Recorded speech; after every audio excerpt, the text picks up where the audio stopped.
Thank you for coming. My name is Beth Bernstein, and I'm candidate for House District 78. As you all know, I have made ethics and the need for ethics reform the foundation of my campaign. I, like so many South Carolinians, have been embarrassed by the headlines that so often come out of the building behind me. We read about arrests, indictments, and investigations of our public officials all the time. There are two very important things we can do about this ethics epidemic at the State House. Number one, new leadership, and that's why I'm running. And number two,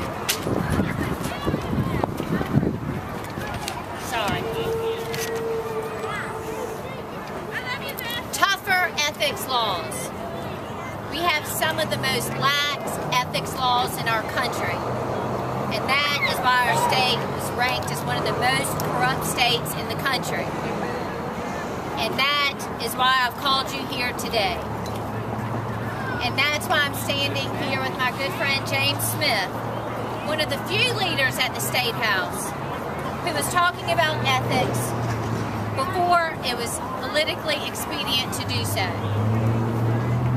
Now, it has come to my attention that Representative Joan Brady has accepted, directly and indirectly, tens of thousands of dollars in campaign support from Palmetto Leadership Council, the political action committee of House Speaker Bobby Harrell.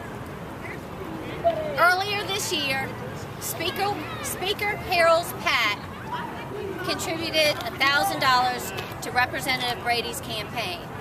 Then earlier this week, his PAC paid for a district-wide mailer on behalf of Representative Brady, estimated in value at upwards of $7,500. And just yesterday, I learned that Speaker Harrell's PAC placed an upwards of $20,000 television buy on behalf of Representative Brady. So in total, Representative Brady will have benefited to close to $30,000 in financial support from Speaker Harrell's Special Interest Funded Leadership PAC. Now, while this may seem just like one politician helping another politician in a tough election, there is much more to this story.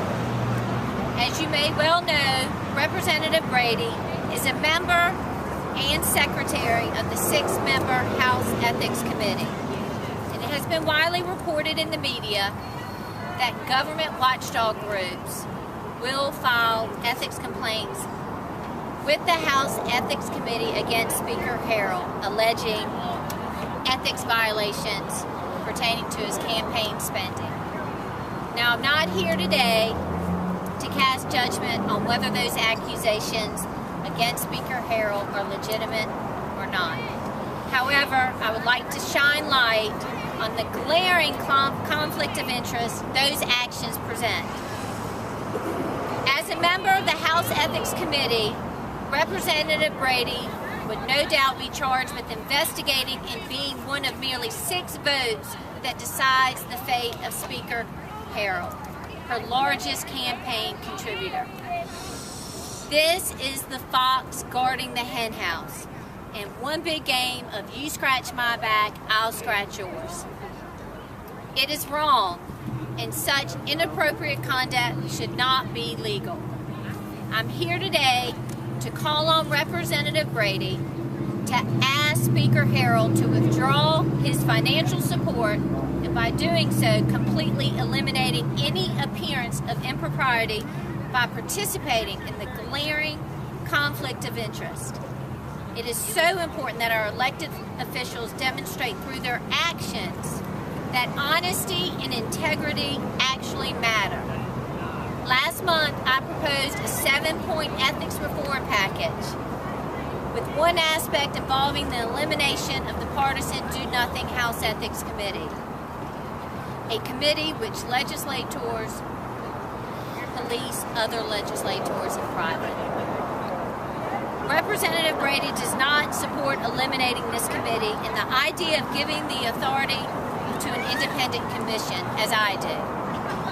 Her refusal to reform this deeply flawed process is extremely troubling, considering the financial support she is now getting from someone who will potentially need her vote on the House Ethics Committee.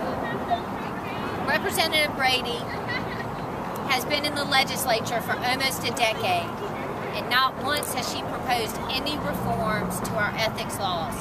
Conveniently, she is now using the gaping loopholes in those ethics laws to benefit her own flailing campaign. Representative Brady should know better, and only recently has she started talking about ethics, but her actions speak much louder than words. In closing, we are 3 days from a very contentious election in which every vote will count. I want the people of District 78 to know my vote in the legislature will never be for sale. I will work tirelessly to not just talk about ethics reform, but you will see me as a crusader to end the corruption in the building behind me. Because to me, this is not just a political campaign. This is about the future of our community, our state, our children, our future generations. And I appreciate you coming, and I'd like to turn it over to Representative James Smith, the ethics advocate in the legislature. Thank you, Beth. Beth, thank you for what you're doing to bring this issue to light and bring some attention to this. This is nothing, unfortunately, new, but for far too long, ethics reform has languished without any action. And it's taken some unfortunate instances to bring light to this and to give it focus.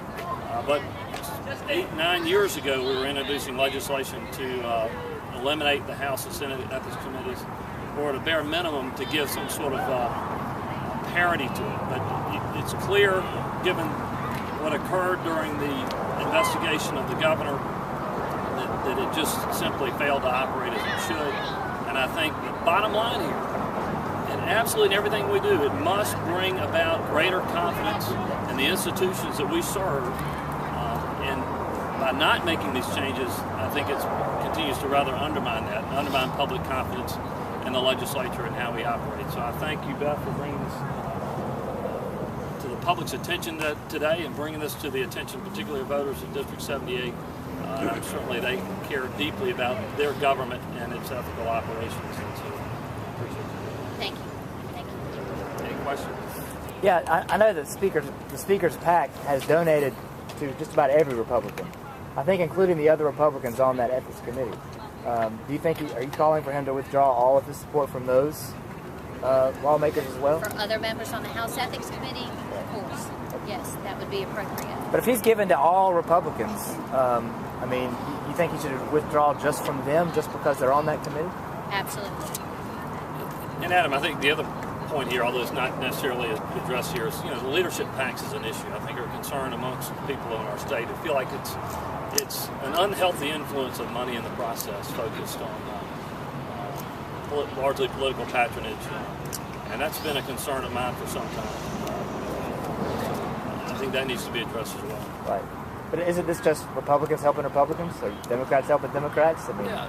Well, no, it's not in that sense. I think what Beth raised earlier, the fact that there's oversight there, and that there is a political payments to support individuals who are also going to have an oversight responsibility over the conduct of these individuals, I think it raises a legitimate concern that, okay, even assuming that there aren't any issues and everybody acted appropriately, it undermines public confidence in the process when it appears inappropriate. And this certainly, at a bare minimum, appears inappropriate. And by virtue of that fact, there ought to be change. Right. And of course, I mean, these television ads, they're paid for outside of Representative Brady's campaign. So I guess she would have no control over what the Speaker does, right? And that's why we're asking her to ask him to withdraw his support. Because she should understand the inherent conflict of interest with her.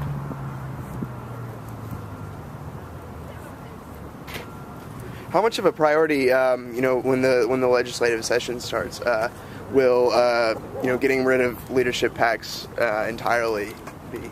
I'll tell you, for myself and the Democratic caucus is going to be a #1 priority. I can tell you this: ethics ought to be on the agenda every year. And one of the frustrating things I've seen, it ought not just be a Democratic caucus agenda item. It ought to be an agenda item of the entire legislative body. There ought to be a panel that's going to review these and bring ethics reforms every year. The State Ethics Commission, they have their wish list. You go down and talk to them every year, they'll tell you exactly what they think needs to be done to improve and strengthen ethics in our state. And there's always something to be done there. And so it ought to always be a priority of this General Assembly.